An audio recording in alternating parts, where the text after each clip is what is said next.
Naasón Joaquín García, considerado por Jesucristo y el único Dios Todopoderoso, elegido para su servicio, mucho antes de que su poder y su santa gracia me formaran en el vientre de mi madre, y bendecido, según su misericordia, con su abundante santidad y gracia antes de nacer.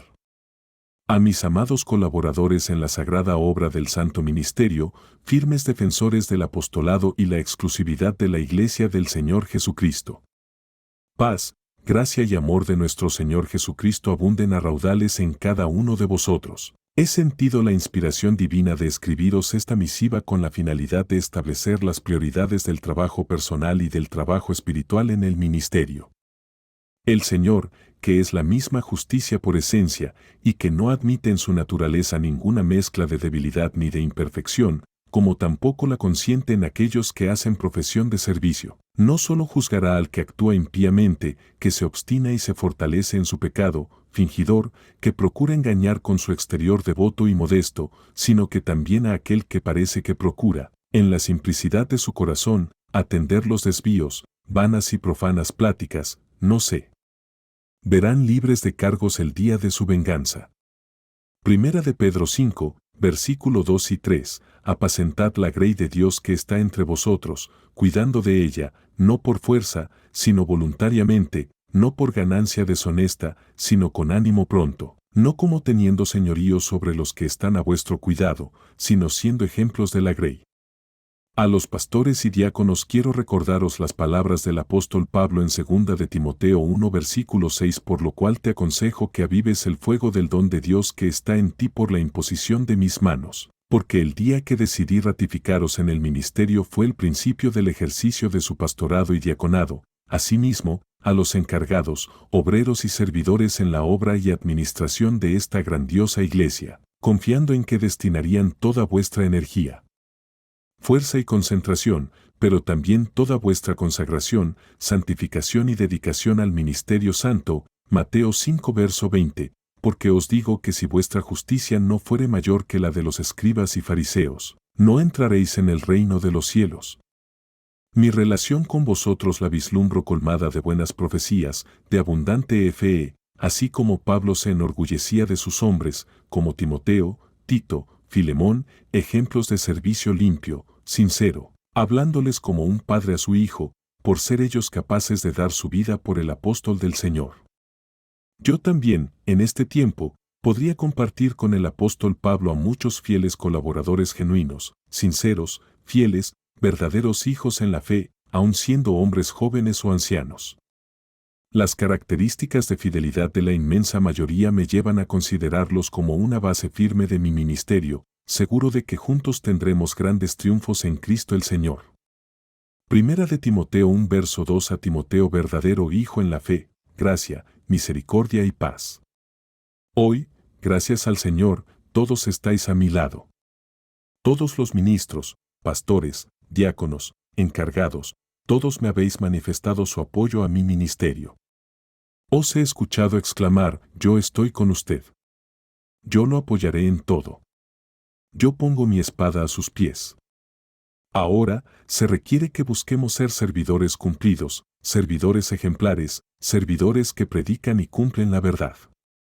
Primera de Timoteo 3 verso 15, para que si tardo, sepas cómo debes conducirte en la casa de Dios, que es la iglesia del Dios viviente, columna y apoyo de la verdad. La verdad es, la sabiduría que Dios habló desde el origen de las cosas, con ella formó el universo con el fuego de su mano. La verdad es el conjunto de leyes divinas que rigen la vida de los seres en el cielo y en la tierra.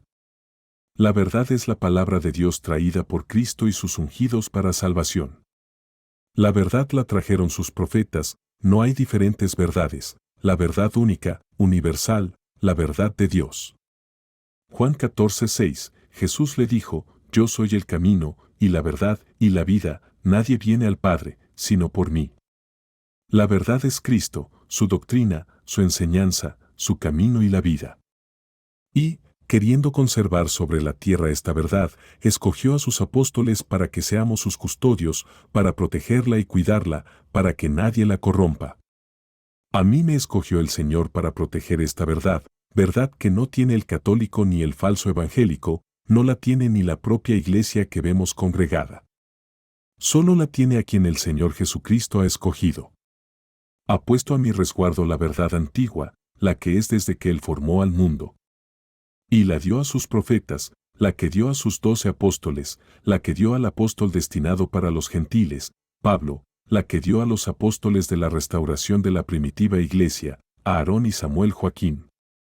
La que, en esta nueva era, su hermano Naasón Joaquín, apóstol de Jesucristo, os predica y os predicará siempre, la palabra de verdad y de vida eterna. No obstante, y lo digo con tristeza, las acciones y los dichos de algunos ministros, pastores, diáconos y encargados no suelen ser de quien conoce la verdad, se difaman, se deshonran, se calumnian entre compañeros. Y eso afecta no solamente la credibilidad en el cuerpo ministerial, sino también en la palabra que predican, la palabra de verdad, y eso repercute en la iglesia. Por eso, es importante que os solicite, no calumniéis a vuestro compañero encargado. No difaméis de él ante los miembros o entre compañeros. No deshonréis su nombre. Si han cometido una falta, un pecado, una mala acción, ya sabéis en dónde debe presentarse la denuncia, en el Ministerio de Honor y Justicia. Ahí se escucharán las quejas, así como la aplicación del correctivo a quien, sin fundamento, por mala voluntad lo haga, y también a quien lo difunde entre sus compañeros o miembros de la iglesia. Quiero que el ministro tenga un prestigio limpio, quiero que la iglesia lo vea como un hombre de Dios, portador de la verdad, pero también debe mantenerse limpio y santo. Por eso, quiero que asuman las siguientes acciones en sus vidas. Los 3 peligros. Recordaréis que siempre se ha hecho mención de los peligros de los encargados: la soberbia, las mujeres, el dinero. Este mensaje no es nuevo. Se advierte a los ministros desde tiempos del hermano Aarón, pero no pierde su actualidad. Siguen siendo los mismos peligros que pueden destruir una carrera espiritual perfecta. Los ministros que superan esta prueba no solo se mantendrán en el ministerio, ellos salvarán su alma de la muerte. La soberbia. 2 de Corintios 3 verso 5. No que seamos competentes por nosotros mismos para pensar algo como de nosotros mismos, sino que nuestra competencia proviene de Dios y todo cuanto somos. Si todo cuanto tenemos es una limosna de Dios, ¿cómo podéis envaneceros de lo que sois o tenéis como si Dios no os lo hubiera dado? Si viésemos que un pobre se envaneciera de recibir una limosna, ¡qué locura! ¿Envanecerse de lo que forma la señal más clara de la propia miseria? Sin embargo, por absurdo e incomprensible que sea, es una verdad. Ojalá no sucediera que los hombres, movidos por un infernal orgullo, llegaran hasta enaltecerse de sus mismos pecados. Unos ponderan sus actos de venganza, otros, sus atentados contra la honestidad, otros, la pureza de sus sentimientos, estos, su imprudencia, aquellos, su incredulidad. Esto es lo sumo de la deformidad. Porque verdaderamente no puede darse pobreza más soberbia. ¿Qué arrogancia es esta? Hacer alarde del deshonor. Pero, ay, de los míseros soberbios cuando llegue el día en que Dios convertirá su jactancia en confusión. Entonces, hará ver la horrenda fealdad de su soberbia, y ellos, confundidos y consternados, se arrepentirán en vano de su loca temeridad. ¿Cuál es tu arrogancia? ¿Que eres un gran predicador? ¿Que estás ante una iglesia grande? ¿Que te obedecen sin objetar? ¿Que tienes un ministerio en la iglesia donde los propios encargados te obedecen? Hemos visto a algunos que así se creían y, cuando en algún momento fueron recogidos, que humildes y sencillos se veían aquí, en la provincia. Debéis saber que aún esas cualidades son glorias vanas cuando no se utilizan con la sabiduría de Dios. Proverbios 16 verso 5. Abominaciones a Jehová todo altivo de corazón, ciertamente no quedará impune. El soberbio no se acuerda más que de sí mismo, solo en sí mismo se complace y pretende atribuirse la gloria de todo cuanto es y tiene. ¿Y no es esto arrebatar a Dios y a su elegido la gloria que les pertenece? Juan 5 verso 44. ¿Cómo podéis vosotros creer, pues recibís gloria los unos de los otros, y no buscáis la gloria que viene del Dios único? ¿Cómo puede tener fe el que procura agradar a los hombres antes que a Dios? Si creyereis que la única alabanza verdadera y la sola estimación justa son las que vienen de Dios, ¿las cambiaríais por la vana alabanza y la falsa estimación de los hombres? Las mujeres Génesis 39 versos 7 y 8. Aconteció después de esto, que la mujer de su amo puso sus ojos en José, y dijo, duerme conmigo. Y él no quiso. Por supuesto, José era un hombre atractivo y esto tuvo que ver mucho. El hecho de que parecía fuera de su alcance, sin duda, fue un factor para la esposa de Potifar. Ella no sería la primera ni la última mujer que deseaba seducir a un hombre con la razón de provocar un sentimiento de reto. El código de la moral de las mujeres en Egipto, incluso las mujeres casadas, era libre. Las mujeres egipcias tenían una reputación de inmoralidad en el mundo antiguo. Duerme conmigo. Se trata de una tentación fuerte y atrevida para José. Nos recuerda que cuando nos enfrentamos a fuertes tentaciones, otros han pasado por lo mismo. Satanás quiere que penséis que vuestra tentación es única, que nadie que conoces puede entender lo que estáis pasando. No os ha sobrevenido ninguna prueba que no sea humana, 1 Corintios 10 verso 13. Hablando ella a José cada día, y no escuchándola él para estar con ella, verso 10 José mostró una fidelidad notable a Dios, a Potifar y a él mismo al resistir la tentación durante tanto tiempo, tal vez, hasta años. José tuvo cuidado de nunca estar a solas con su tentación. José, sabiamente, evitaba estar solo en torno a la mujer de Potifar. José sabía lo mucho que su pecado afectaría a los demás. Varias veces, queremos negar los efectos nocivos que nuestro pecado tendrá. José sabía que su pecado era un pecado contra Dios. Quizá uno justificaría el pecado contra otra persona que nos ha hecho mal, pero ¿cómo podemos pecar contra Dios? David refleja el corazón de este mismo en su oración de arrepentimiento, contra ti solo he pecado, y he hecho lo malo delante de tus ojos. Salmo 51 verso 4. José sencillamente dijo, no. Él no quiso, se negó. A veces, solo se reduce a eso. Tenemos que rehusar y decir no al pecado, incluso cuando tenemos el deseo de decir sí. Conociendo la inclinación carnal de los hombres, esta es una obediencia maravillosa de parte de José. El amor al dinero Apocalipsis 3 verso 17, porque tú dices, yo soy rico, y me he enriquecido, y de ninguna cosa tengo necesidad, y no sabes que tú eres un desventurado, miserable, pobre, ciego y desnudo.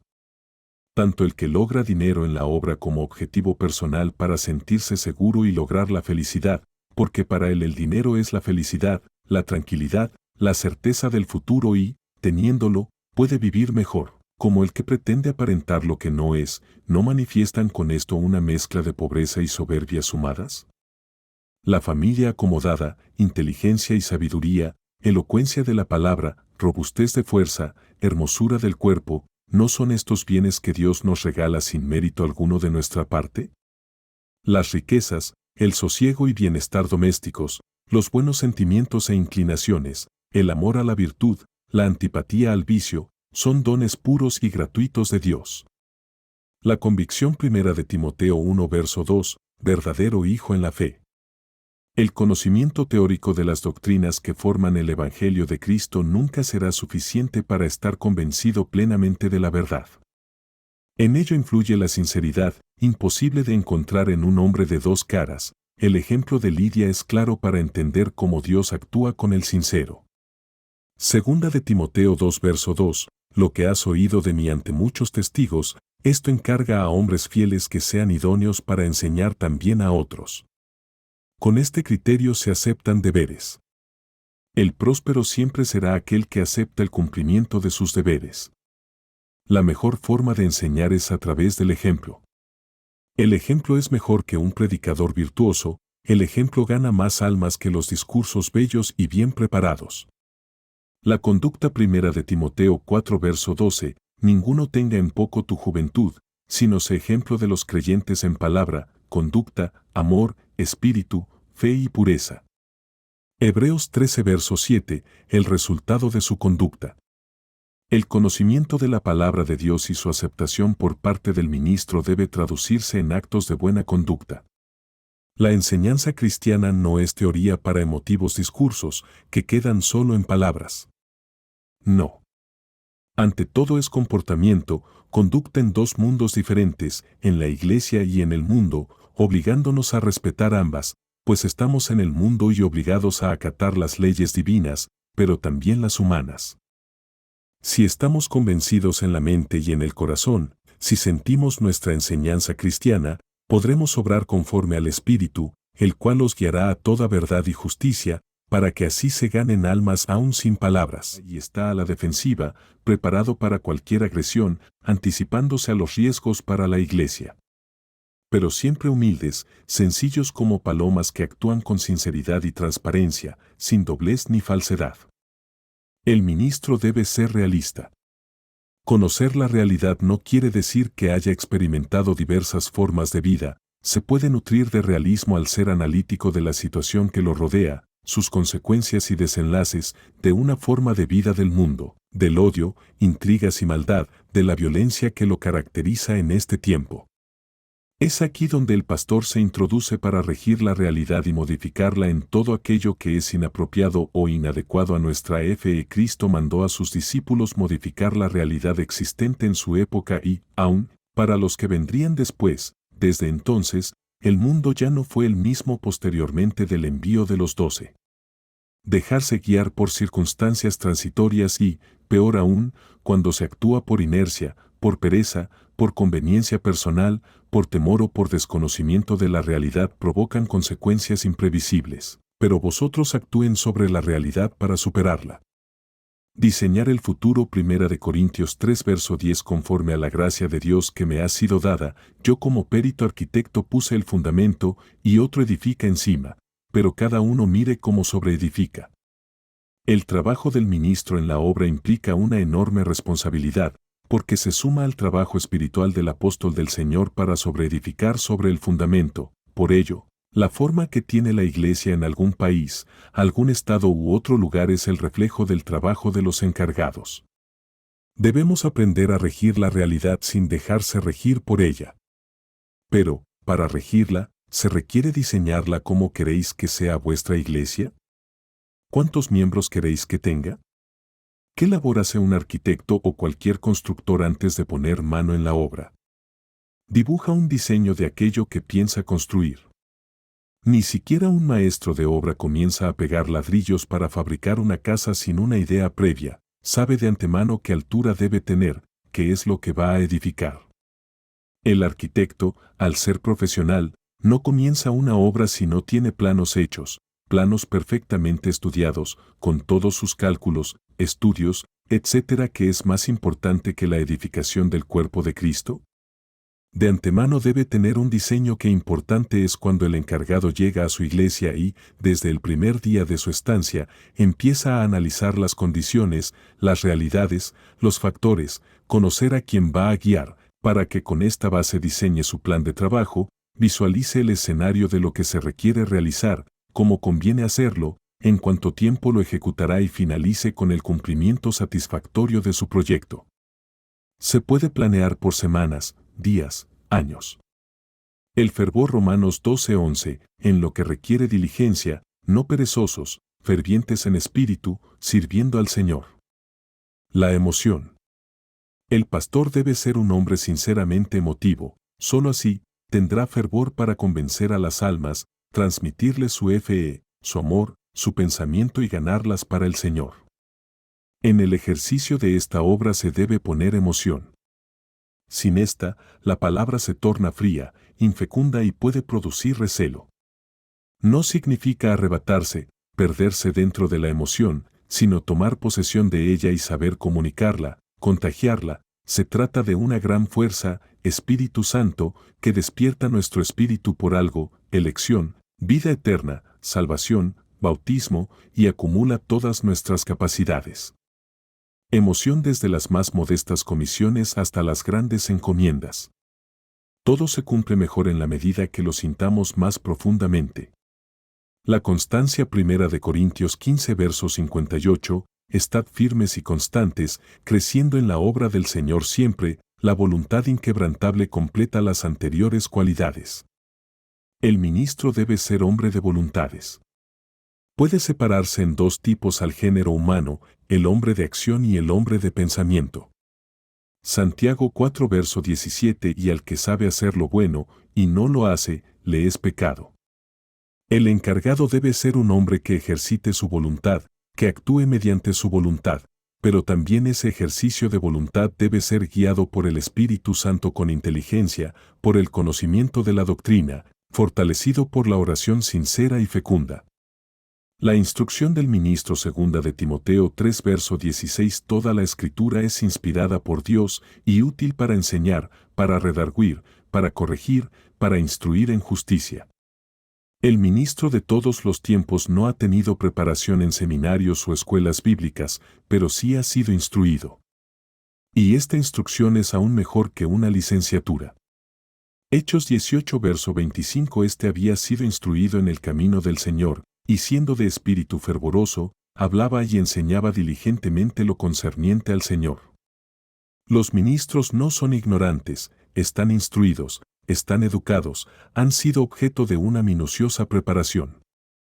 En el mundo, no todos los hombres saben de todo, el médico sabe de medicina, pero no de leyes, el ingeniero, de cálculo, pero no de administración. Sin embargo, que desconozcan otras áreas, no significa que sean ignorantes. Son instruidos, preparados, se han cultivado en una área específica. El ministro es un hombre bien instruido, excelentemente preparado, con sólida formación. ¿En qué? En su origen, en la doctrina de Cristo. Ahí nadie le gana. Vosotros estáis dotados de la licenciatura que solo Dios otorga, el conocimiento de la verdad, para que puedan enseñar al licenciado, al doctor, etc. En fin, el conocimiento de la doctrina concede maestrías y doctorados entre los ministros. La administración primera de Corintios 4 verso 1, servidores de Cristo y administradores de los misterios de Dios. No tiene nada que ver con la gerencia de un banco o la administración de un negocio o empresa. La Iglesia requiere de un desarrollo moral, de crecimiento espiritual, que se logra administrando los dones de Dios. El ministro es un guía que dirige al pueblo a un buen destino, es un conductor por el buen camino, es el orientador en la adversidad, es el director de vidas y proyectos de existencia. Las realizaciones materiales tienen sentido en función de desarrollos morales y carecen de sentido si, ante todo, no procuran una mejor conducta, si no conciben el espíritu de unidad, de dignidad personal y la responsabilidad de derechos y obligaciones. La planeación Lucas 14 verso 28, se sienta primero y calcula. ¿Qué necesita? Otra característica de un ministro debe ser la planeación de todos sus trabajos, prepararlos a conciencia, que es saber a dónde y cómo llegar, porque sabe las necesidades reales de su grupo. En cambio, si se vive en la apariencia, carece de planes fijos, va saliendo al paso, no prevé los problemas y le revientan en sus manos. Para el mal ministro, lo fortuito, lo inmediato, el azar, la inestabilidad son sus móviles, sus recursos más frecuentes son las argucias justificantes. El mal pastor, por ejemplo, ordena sus planes no respondiendo a necesidades que se originan en un auténtico conocimiento, sino solo por quedar bien con alguien. Las obras que lleva a cabo son planeadas, principalmente, para quedar bien con su superior jerárquico, tratando de engañar, pues esas obras no responden a necesidades auténticas. Que el alto Dios Todopoderoso sea con vosotros, que os ayude a superar vuestras debilidades y os dé fortaleza, sabiduría y mucha fe, fortalecida con el amor por la obra, el interés sincero y fieles en obedecer siempre al Espíritu de Dios, para que se cumplan las palabras de nuestro himno 591, si al desierto quiere Jesús que vaya yo, a mi Jesús diré, contigo yo iré. Vuestro en Cristo.